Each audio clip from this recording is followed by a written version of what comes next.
Fantastic, Thomas. We're closing in. Yeah, and fantastic to be together with you and WaterAid this beautiful day in Stockholm and for the World Water Day. The same. It's a really lovely day, and I'm a bit excited. I think we can start. It's 12 o'clock. So most welcome, Louise, and everyone listening in. Very happy to actually announce this premiere of a series of webinars that we have decided to create and co-create together with like you, Louise, and other stakeholders that we work together with. So a little bit excited, a little bit nervous, but hopefully, and I'm sure this will go very fine. I'm going to do some practical information in the early on here. We are recording this for the ones who wanted but couldn't participate. We're going to record it, and then it's going to be published on YouTube for everyone to look and view afterwards. We are also, of course, continuing with this series, and we will talk about climate and water related issues like wash for work, gender equity, etc., etc. So more upcoming exciting seminars will come. So there will be possibilities to ask questions and make comments, so please fill in as much as you can. We will highlight a few of them during, but mostly after the session with Louise, and come back to whatever is relative and relevant at that point. So I think that is everything. Shall we start, Louise? Yeah, I think so. Over to you. Yeah, I'm going to share my screen. So let's see here. Let's see, your screen sharing.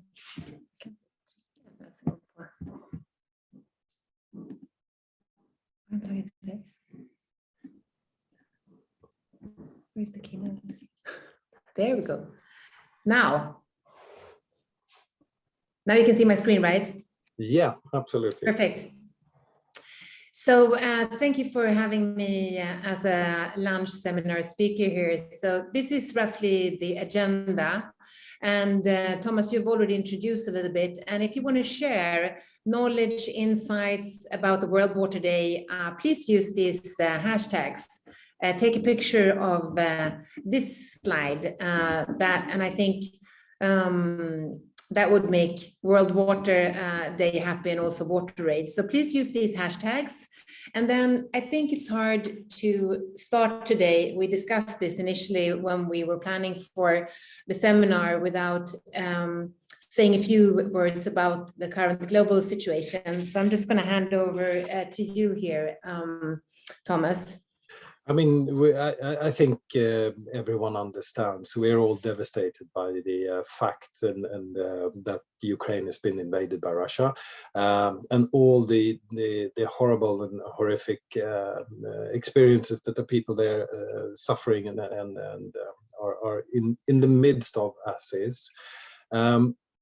So it's really hard to talk about things that are a bit further away, but I would like to call it beyond Ukraine if I can, because Ukraine exists and we have this situation, but there is also beyond Ukraine other problems in the world that we need to not to forget at the same time. And related to water, there's actually 800 children dying every day because we don't have sufficient water access. So I think we should not forget, but we also have to view things in parallel and be a bit holistic about some of these questions. And that's what I'm trying to say. But of course, peace, not war is what we're looking for, and equal rights for everyone in the end. So having that said, I think we can hand over to you, Louise, again. Yeah, and also just to mention, as you don't work with catastrophic support from WaterAids perspective, but you are also, you have in social media highlighted what kind of organizations one can support in this specific situation. But of course, also people in Ukraine are missing not only food and other amenities, but also water. So water is something that all of us needs every day. So maybe just to add that. Yeah, definitely. And we are supporting and we're promoting all our friendly organizations in this sector to give as much as you can and engage as much as you can, which we also do as much as we can in WaterAid for the issue. So there's no conflict in that. Rather that we have to just engage more. Yeah. So when we're going to talk about this seminar, what I wanted to highlight a little bit when I got the request, we're going to look at some of the big picture where also WaterAid has been very supportive and continuously fighting for the possibility to everybody to be able to access water and have good sanitations worldwide. But I also wanted to stop a little bit around the issue that I think that when we work with water, and especially from a corporate and organizational point of view, we also always have to look at what is relevant for people that we work with. So I wanted to share an example with you that I did together with Ramble, who is my previous employer, who is a societal builder and worked with one of the main kind of competence field is water. And what we did then was that, okay, if we're going to work with water globally, what do people think locally about water? And what was obvious when we asked the citizens was that water is something, of course, in Sweden that we take very much for granted. And in Sweden, it was up to 90–70% of the people who felt safe with the drinking water that they use every day. We use approximately 150 liters per day, which is quite high, actually. If we just compare with our Danish friends, they almost they have a water consumption below 100 liters per day, or even half, but they also have double the price. So I think that in Sweden, we've been living with a situation where we haven't had water scarcity, but it's also very, sort of say, agreeable from a kind of price perspective. And of course, that is also impacting the consumption. When we talk to people, 52%, so almost half of the Swedish population had never been affected by water scarcity, where 17% had. Also, what I would like to highlight is that when we talk about water and we talk about this 140 liters per day, of course, we consume tons of liters per day. That is invisible water. That's the water that is on our plate. That's the water we're throwing away. If we throw away a cup of coffee, we're actually throwing away 150 liters of water. And here, of course, with my previous background working with food, it's really relevant that if we look at climate and we look at the effect we're having outside the Swedish borders, we should also look at the water. And some may have said that, you know, it's no idea to put your money on water because it's only 1% of global GDP. Yeah, but it affects 99% of the rest of GDP. That's why water is so important. And I think also for something that is so relevant as food for people every day, water management plans and water plans in other countries is also very relevant for us. And we are going to feel, for example, in Sweden and in the Western world, the effect of Spain and Portugal having had a very dry season and having had a very dry winter. It will affect our food prices. It will affect our vegetable prices. And I think it's very important to see how everything is interconnected. And when we did this study, we also actually highlighted that when you work with sustainability issues, you need to connect climate, biodiversity, and water. And you need to have strategies that are aligned with all three of these aspects. And of course, also how these kind of different policies and strategies that you have affect human rights. And normally we take one thing at a time. And now, of course, focus is very much on climate. But I think already here in the beginning of this lunch, I would like to highlight that perspective. And I know that some of you are probably already working with that, but it is a perspective that I think we need to push even more on, and not the least to build resilient societies.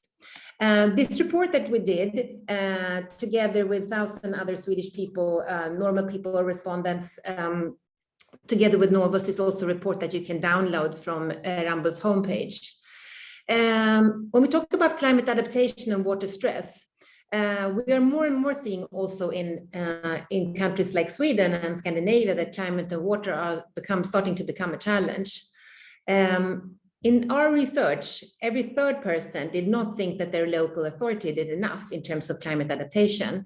And here, also in my previous job, it was very, very obvious that there is a lot of different stakeholders that currently do not talk to each other. For example, if it's the municipality of Stockholm or of Gothenburg, they need to talk to the property developers, and they need to talk to the local authority, and then to the water aspect, to actually include water strategies in a bigger urban planning, for example. And there is a lot of different stakeholders that are currently not working on the same agenda.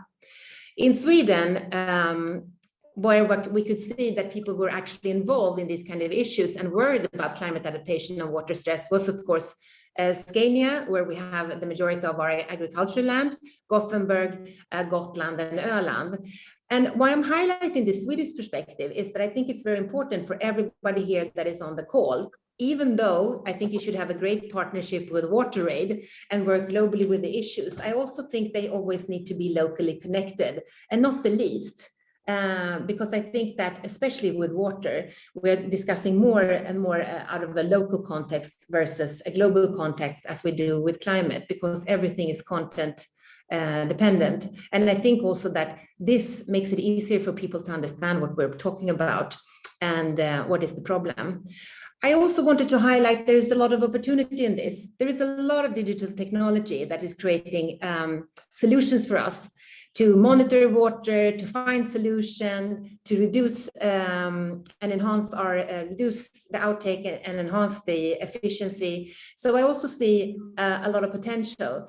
And here also was very clear from the survey that we did that people want much more hands-on advice. What are we supposed to do at home? What are we supposed to do at work? What are we supposed to do with our garden? What are we supposed to do when we wash our car? So I just want to highlight that sometimes I think that we're too much in the global perspective and we forget the local perspective where everybody is. And that's why they are not going forward into action. If we look at the more global perspective, and here later on, I will recommend you some further reading. This is very much coming from WaterAid, but the situation and the facts here is that almost 800 million people still don't have water close to home. Almost 2 billion people don't have a decent toilet. So the toilet queue is extremely long, and that's really, really horrible. And when at my previous job, I used to say, let's lock up the toilets for a day and see how people feel about that, to really realize the situation that almost a third of the population are facing today. So a lot of people don't have any other opportunity than to do their needs outside. I think it's also very important to see how this affects women and children. How many school days are lost because of water-related illnesses, diarrheas, etc. And of course, this is also related to what we talked about before, food loss, climate, etc. So a lot of the problem that we're having today where people are dying or where people are sick is because they don't have access to fresh water. I also think that there is a lot of power, of course, in releasing women and children into doing better things than collecting water. And it's estimated that women and girls collectively spend 200 million hours or 23,000 years walking just to collect water. 31% of schools don't have clean water. This affects about 600 million children. And inadequate access to wash is responsible for more than 10% of the global disease burden. contributing to 1.6 million preventable deaths each year. And basic water services could save women 77 million working days per year. So it's tremendous figures we're talking about here. And nearly 1.5 billion annual cases of illness could be reduced through improved access to hygiene and sanitation facilities. Productivity losses from helmets cost as much as $20 billion per year. And of course here, I think there is a great opportunity to work with an agent like WaterAid to start to work with these issues in less developed countries. Up to 27% of the global population currently lives in potentially severe water scarce area. And of course, this is to increase. And only 1% of the billions pledged globally to fight climate change is invested in protecting and providing clean water to vulnerable communities.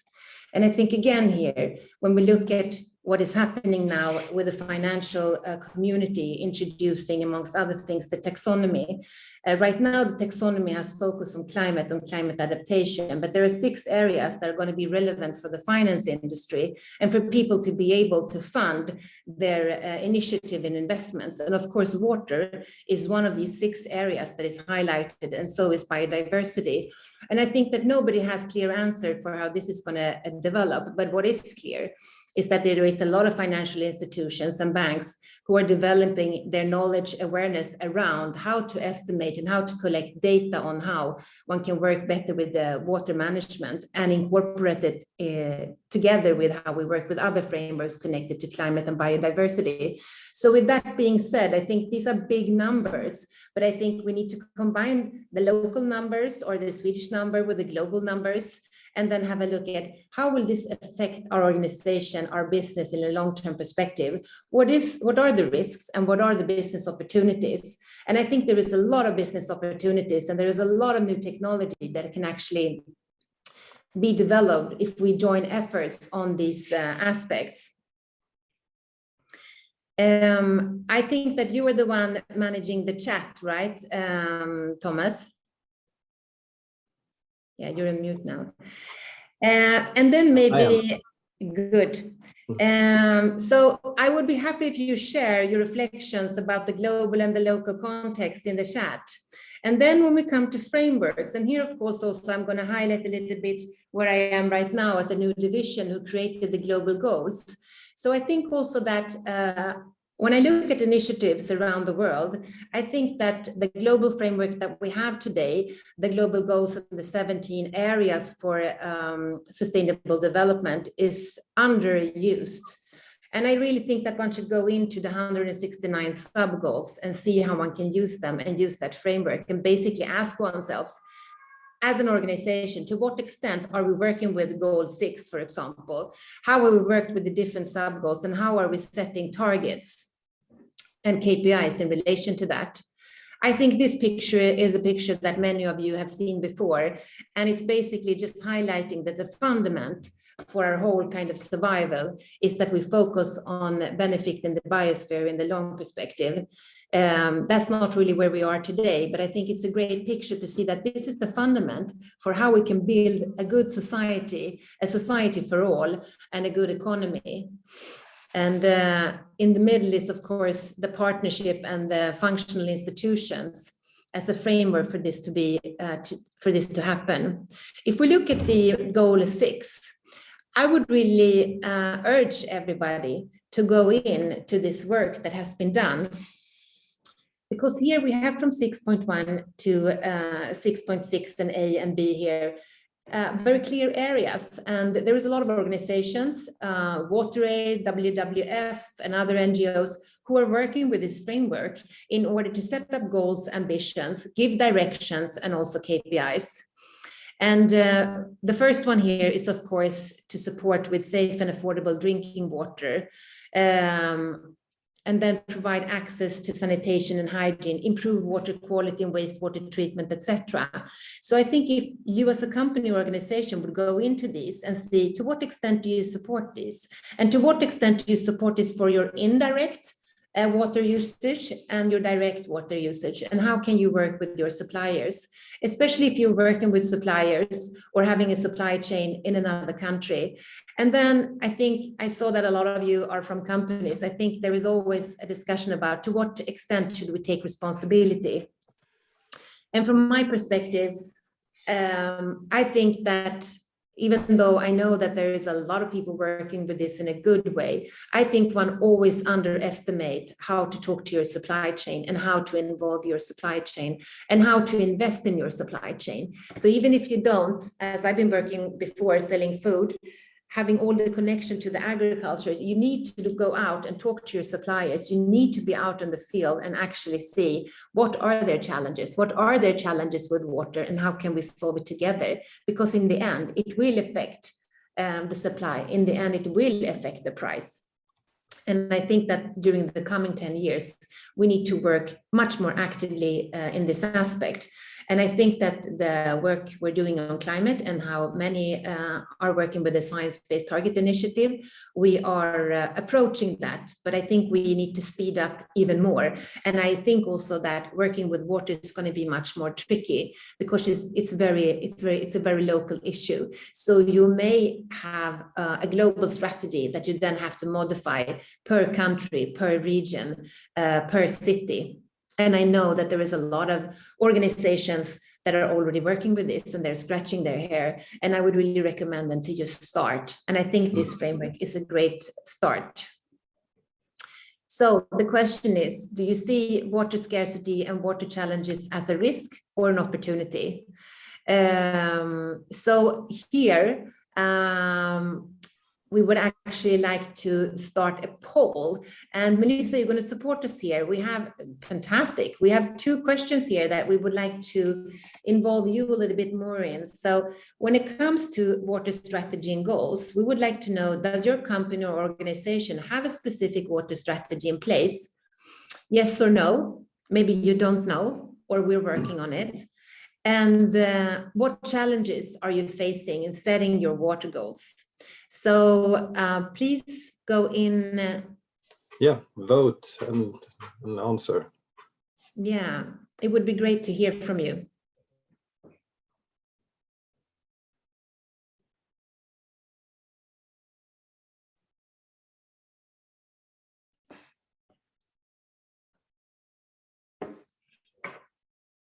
When are we getting some poll answers here? In a few seconds. I'm trying to follow the Q&A and the messages I'm getting, but we're still waiting for, there's still people filling in.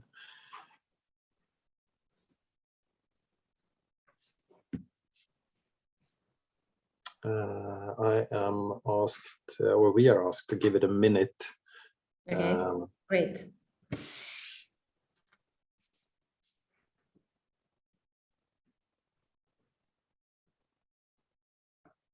And I think also please share in the chat, because I think that if it would be easy to work with sustainability, everybody would do it. Mm-hmm. And I think especially now we're getting our head around climate more and more. It doesn't mean that it's easy to reach the 1.5 degree ambition and the Paris Agreement. But I think water is in a way in a little bit in the shadow of climate, but it's even more relevant. I mean, water is our main food. Source of food every day, and it's absolutely crucial for our survival. So I really think that all producing companies and organizations do need to set the water targets and do need to set the water ambition in relation to the other sustainability areas. Yeah, let's see. Okay, I think we are closing the poll now, and really interesting to see. I'm not sure if everyone can see this, but I can read the answers. Yeah, we can see it. You can see it, good. So there are 40% on yes, 20% on no when it comes to does your company have specific water strategy in place. There is a 35% in total in I don't know, we're working on it. And just repeating here so everyone can hear, and what the challenges are setting the water goals, and 25% are unsure where to start. Some 40% have not a good overview of their baseline, and it's not as pressing as other climate sustainability issues, is about 35%. Yeah, so how would you respond to that, Louise? I think I have a few reflections, but yes, I would gladly hear you. No, but I think a lot of companies, they also that consult with us, a lot of companies, they start with climate, and they are still it's, I think also there is more consensus, there is more things happening there. The question is getting more media attention. It's easier to grab it in a way, but it's also because it's a global problem. Yeah. So I think that water often is number two, and biodiversity, etc. So I don't think it's unnatural in any way. So I think that the recommendation there is probably to raise awareness. And here I think you should start with your own company, or maybe start working with an NGO to raise your awareness and your knowledge about water. To what extent are we dependent on water, and how can we connect that to our core processes, our products, and or our services? Yeah. And then I think the second answer on the question is that where people don't really know where their baseline is, etc. There I think it becomes more tricky. It's one thing, you don't know where to start. I think one should learn from others, enhance your awareness. And I think NGOs and other stakeholders is a very good start.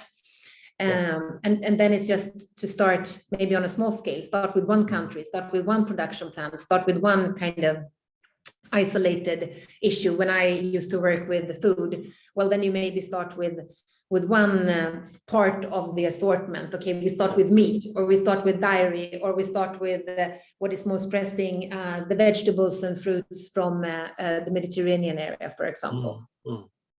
I think that's very good advice.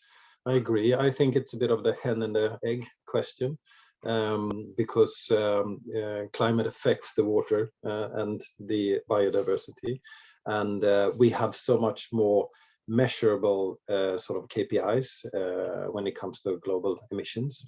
I think the next steps is very critical to take, but I also agree totally to what you say on taking them view them as pilots and learn by doing, and try not to scope everything in as from the beginning.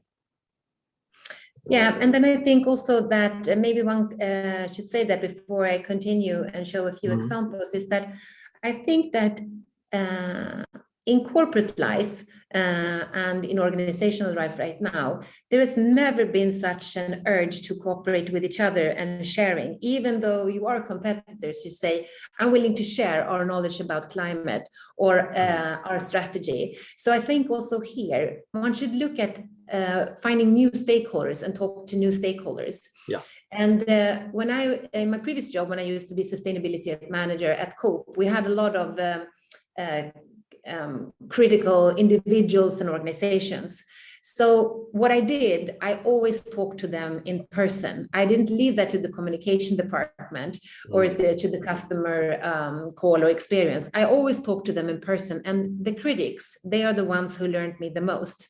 Yeah. And then to find different kind of partnership. And I think also here, I think it would be very interesting if you are in textile or if you're in production, talk to insurance companies. How have they developed their knowledge in this area? Talk to banks.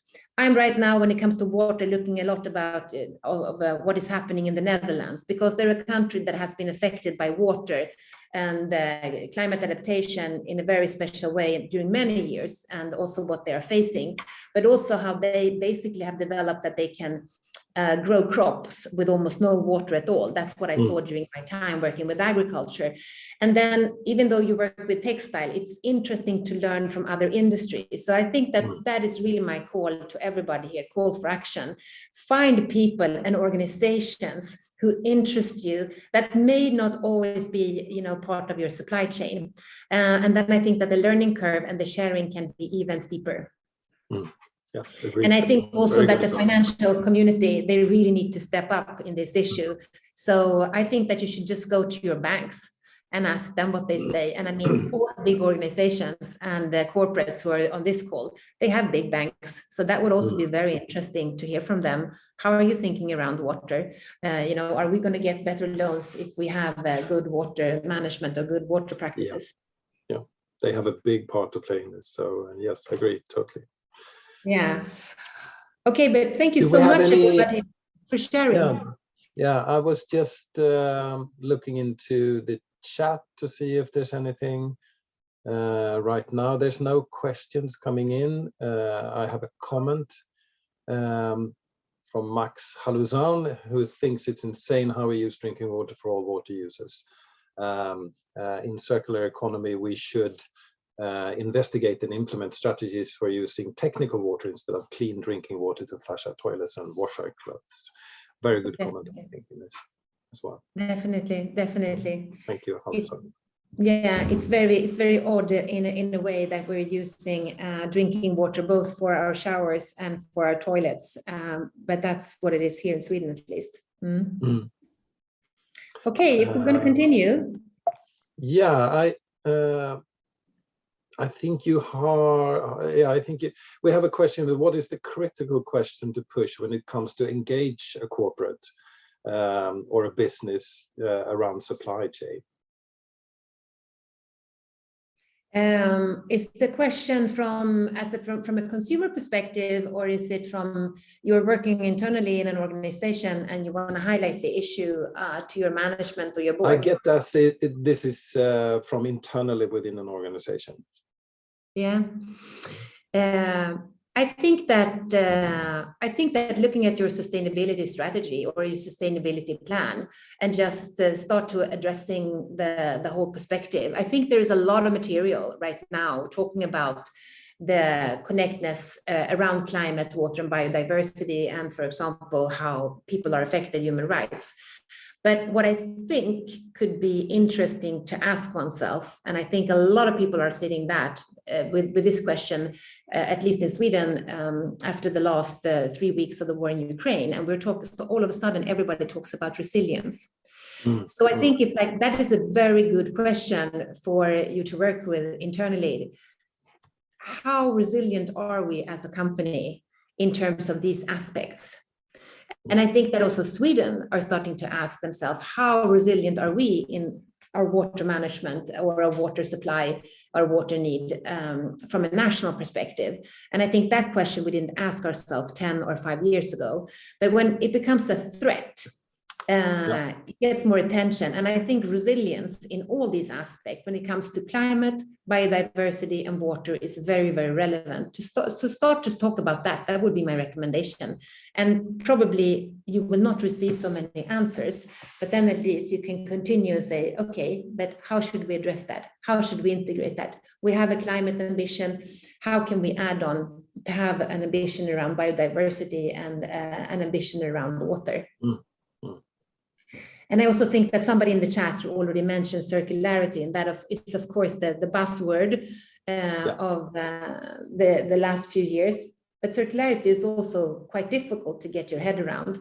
And there is a lot of potential solutions in many different areas. But I think, again, circularity also taps into water and how you can manage your resources more resource efficient. That's what circularity is for me. But the problem is here, and I think a lot of you who are companies who are on this call, you agree with me, it's still very, very hard to find business solution, products or services that are actually more sustainable than others, that are more efficient from a climate, biodiversity, and water perspective than others, and that you can promote and sell so that you can test and try out a new business model. So that's what I think a lot of companies are afraid of. How can we integrate sustainability in a proper way and make the same kind of money, or develop a new kind of business idea or concept without threatening our existing one? That was a long answer. Good, not long, but good. Okay, we're going to speak up here and continue a little bit. Yeah. So what can an organization do? I think that we have already talked about this. But I really think, and I want to stress this, and you who know me, you know that this is a little bit my favorite theme. The narrative on climate and biodiversity and water is interconnected. So, and I think that a lot of people understand this, but I also think a lot of people do not understand it. That with climate change, the risk for sea level rises and heavy rain increases. Wet places get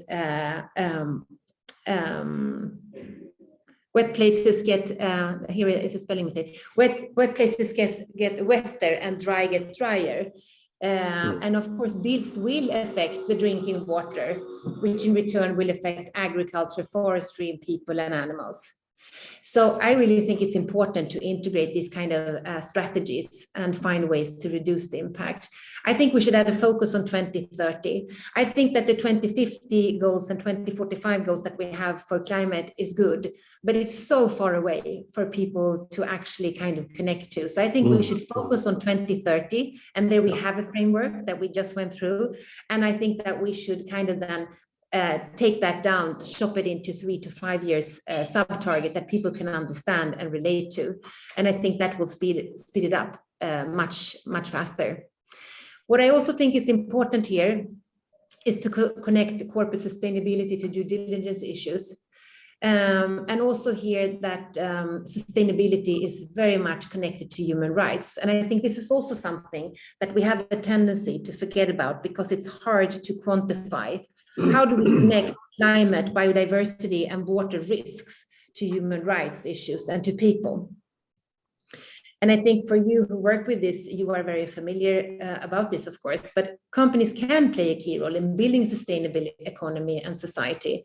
And I think it's really time that we start to calculate on that and economize that, because it's still very unclear how this is actually being done.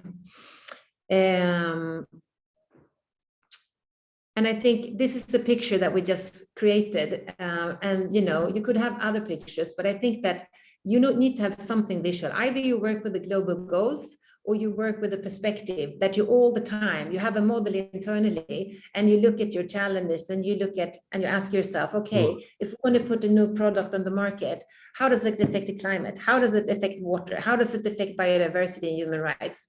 What kind of opportunities do we have with this new product or service? And what kind of risks do we have? So I think also mentally and visually, we need to find other models to integrate these things. When it comes to water stress and looking at the different countries in the world, I think that some of you on this call are already working with these water risk filters. I think they are very good. There are different ones. This one is from WWF. There is another one from WRI, which shows data on what kind of water stress do we have in different areas. Because of course, then also you have to kind of modify your strategies in relation to that. So on the poll question, we don't know where to start. Well, look at where do you have the majority of your business? And what challenges do you have there right now? And I worked with a client a year ago that wanted to combine their strategy on climate, biodiversity and water and other issues actually. And of course, when it comes to climate, the direction and the KPIs were quite clear. But when it came to water, they having factories in many different parts of the world, it became much more tricky. And especially, for example, if you're into food production, where you maybe have a facility already today, where you're trucking in water into this specific city, because there is no water during the summer. So already the area is so stressed and it's really already a red dot. So what kind of water strategies can you have as a company and then modify on the site level to be able to respond to the water stress in that specific area? So here there is a lot of good material. There is a lot of consultants. There is a lot of NGOs working with this perspective. So I would really advise you to use this one. I also think that working with scenarios, both when it comes to climate and when it comes to water, is great. It can sometimes be painful and maybe pessimistic. But from a personal point of view, I think it's very important to put all the frameworks and the strategies and the goals in a context where you maybe aim for a 1.5 degree. Everybody say that now. And they say they're going to be climate neutral. They're going to be climate positive. But it's sometimes hard to understand how all this positivity is actually going to contribute to the right goal here. So I think I would advise, this is also from WWF, to work with these kind of scenarios. And I think also what is important when you work with sustainability, it's a lot of science, it's a lot of thinking, it's a lot of building strategies, but you also need to make people feel engaged and feel something. And when you start to work with these strategies, my experience is, then it becomes very, very clear and very emotional. And all action is emotional, and that's why it's so important. So I would also recommend you to work with the different scenarios. We also have SMHI, for example, in Sweden, that have different scenario models that you can work with. But I think it becomes very illustrative. So I would recommend that. I also think that you should work with water professionals. Some of you said that we haven't started with working with water. We don't have a strategy yet. We don't know what to do. And I mean, in Sweden, we have a fantastic agency called Sivi, which is one of the best agencies in the world on water. And there is a lot of knowledge. So I would say, start to raise your awareness. And here also, there is a lot of subgroups where they have been working with the textile industry, with the agriculture industry. So there is a lot of tools. There is a lot of methodology that is already in place. And the other one here is the International Water Alliance, which is a network of professionals working with water. And what I like with them is that there is a lot of knowledge, solutions, but also kind of looking into the digital and technical innovations, because there is a lot of innovation and a lot of digital kind of innovation coming up in this area, which I think is very, very inspiring. So I would really urge also for you who are kind of maybe a little bit in a conundrum of how to start with the water professionals. Don't you agree, Thomas?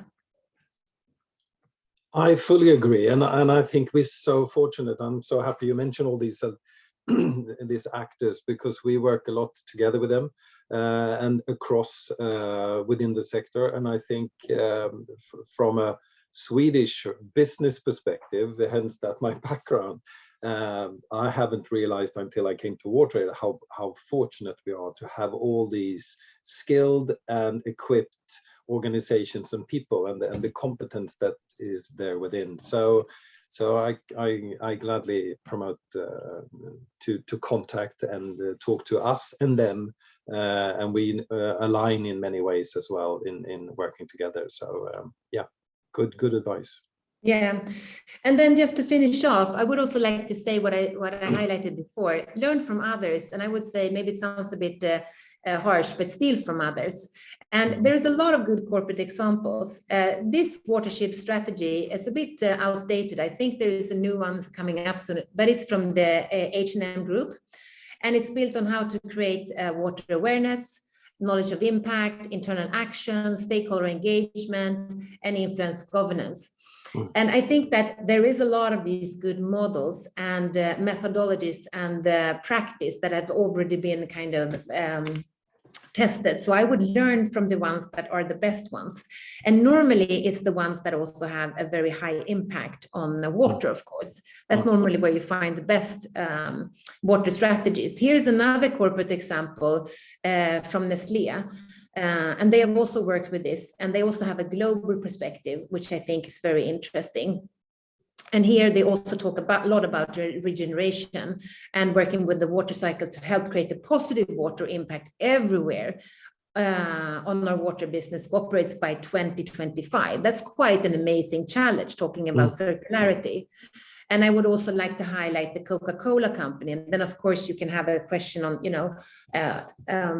the actual product itself. But because of that, they are so in need of water. I think that their global vision when it comes to water and how they then work with regenerate operations, create healthy watersheds, and create healthy communities is quite a good example of how you can work as a corporate with a corporate strategy with very clear goals.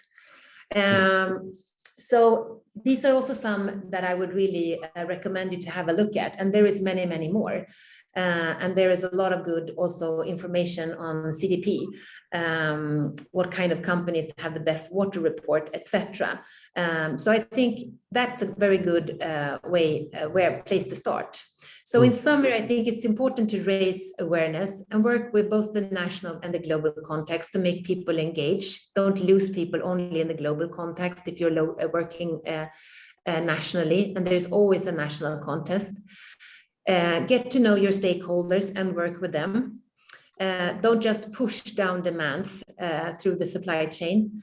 Enhance your water awareness and connect it both to the social and the environmental impact, and not the least the human rights issues. Use existing frameworks. There are a lot. Connect climate, biodiversity, and water and the human rights issues in everything you do. Work with scenarios. Learn from others. Contact the ones that inspire you or people that you would like to get in contact with. I think they are very, very open. And then cooperate with professionals and cooperate with NGOs like WaterAid. Thank you, Louise. I know we have sort of stretched over time and you have to excuse us. It's the first time we do this, so we're trying to learn by doing, as we recommended in other areas before.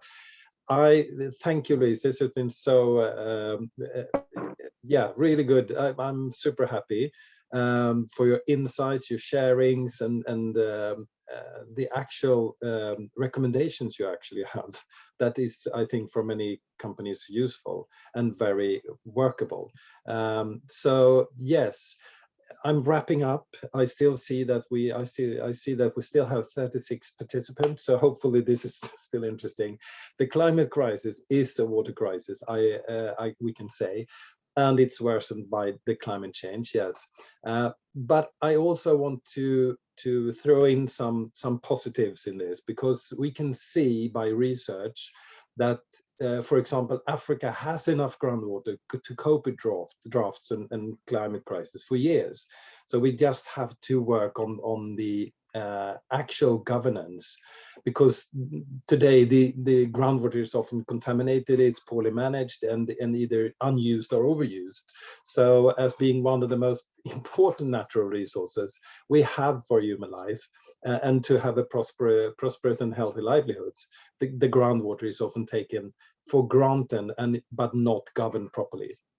So I would say that if we use groundwater properly and correctly, we can help people to better understand, withstand the changing climate and save lives, which is resilience in the end. So I dare to say that groundwater can be seen as the world's life insurance policy against climate change. I'm happy to see that you nod and agree. And the same goes for water and corporate value chains.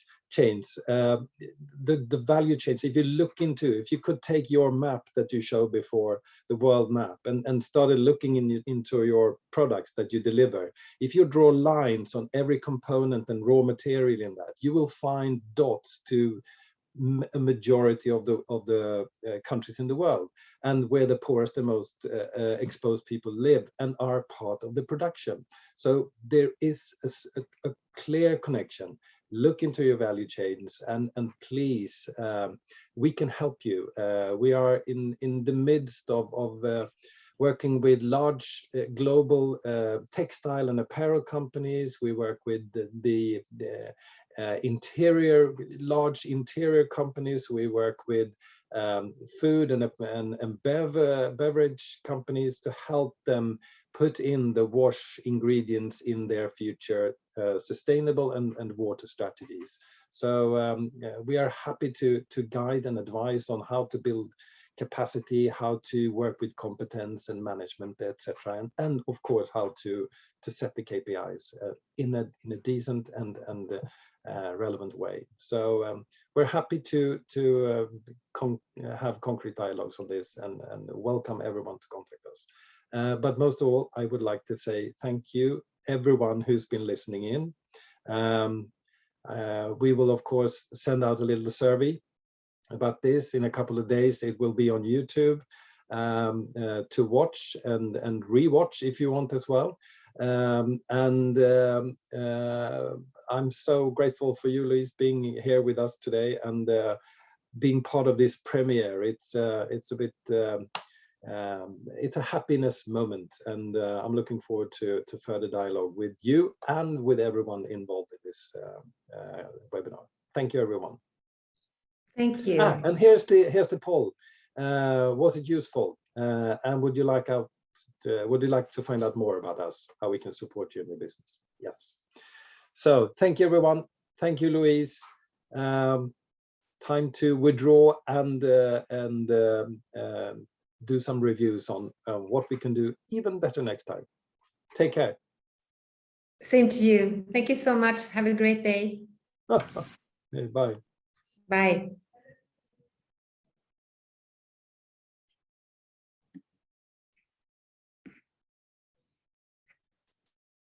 Mm-hmm.